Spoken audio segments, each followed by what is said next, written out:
Mr. Marston, I've been hearing about your plans. Have you, Miss McFarland? Yes, from Lee Johnson, to settle here and build a life for yourself. I'm afraid those aren't my plans. See, I already have a life. Well, I had one, and I'm trying to reclaim it. Or maybe what you could say is I had two, and I'm trying to end one of them so the other can survive. You do so love to talk in riddles, Mr. Marston. Do you do that, I wonder, as a substitute for having anything interesting to say? Probably, Miss McFarland. Oh, call me Bonnie, you fool. Call me Bonnie. Miss McFarland, I'm married. I have a son. I had a daughter, but she died. Years before that, I rode in a gang. We robbed banks, trains, held people ransom. We killed people we didn't like. Bill Williamson was in that gang. Now, if I don't capture my former brother in arms, great harm will befall my family. Now, I don't suppose any of this is very interesting to you, but I hope it explains why I wasn't so eager to talk about it. No, I do understand. I had no idea. You poor man. Even in this new country, memories don't really fade. My father was an illiterate Scot born on the boat into New York. He never saw his homeland, but to hear him talk about it, you'd imagine he only ever ate haggis and wore a kilt. And he hated the English for what they had done to his great-grandparents that he'd never met. People don't forget. Nothing gets forgiven. That's true, especially when it comes to money. And you know, even now, after all his labors, my father's debts are still terrible. I worry every day about us losing the ranch.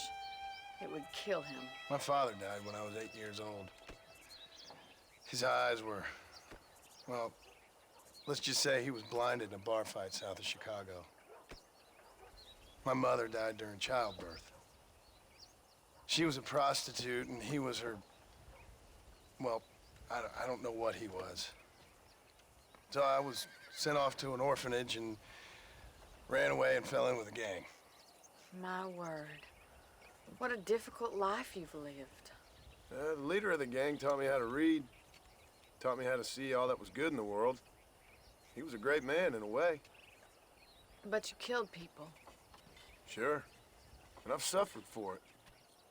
And that's the life I left, or tried to leave. Said too much, Bonnie. I'm an uneducated killer, sent here to do all I can do well.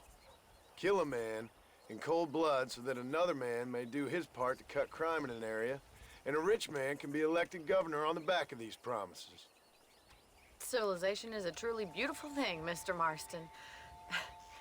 Listen, can you help me? Well, I can try. What do you need, money? No, nothing so complicated. I need an extra hand to take out the herd to pasture. Sure. Point me in the right direction.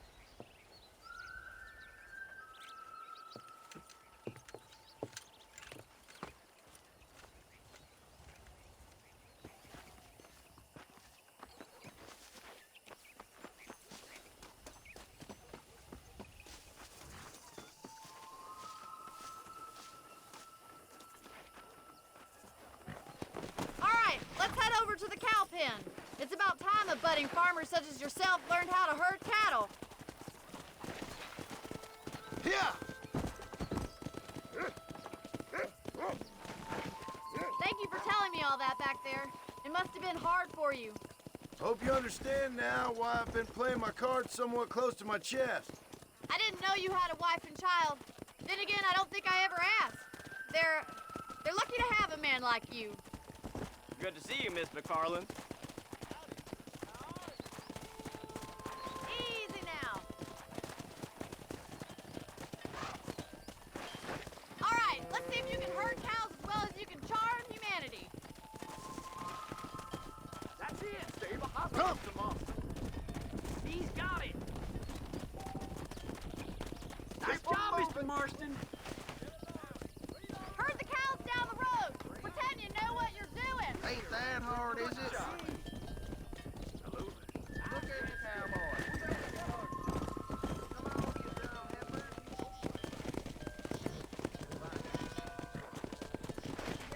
Get right at them! Drive him this way!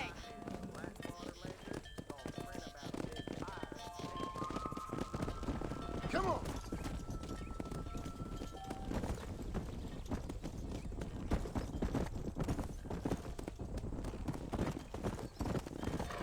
Slow it up now.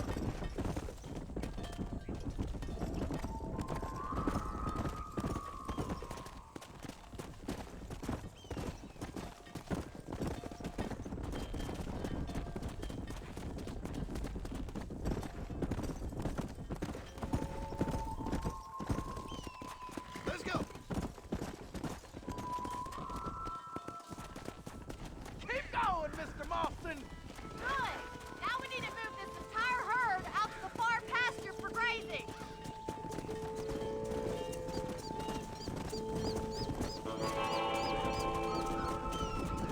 Keep sweeping behind them. That way they'll stay together. Let's go.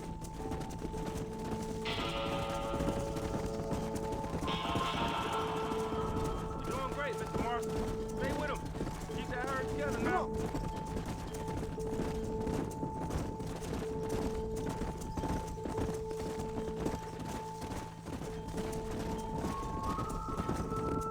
Wheel it down.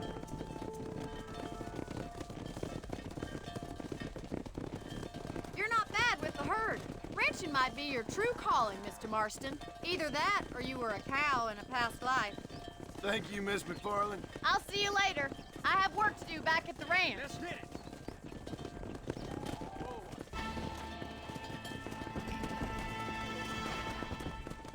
Arthur would be so proud. Look at John learning how to herd. Now, if he could only learn how to swim.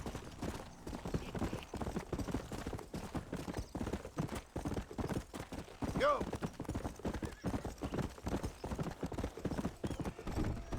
Hey.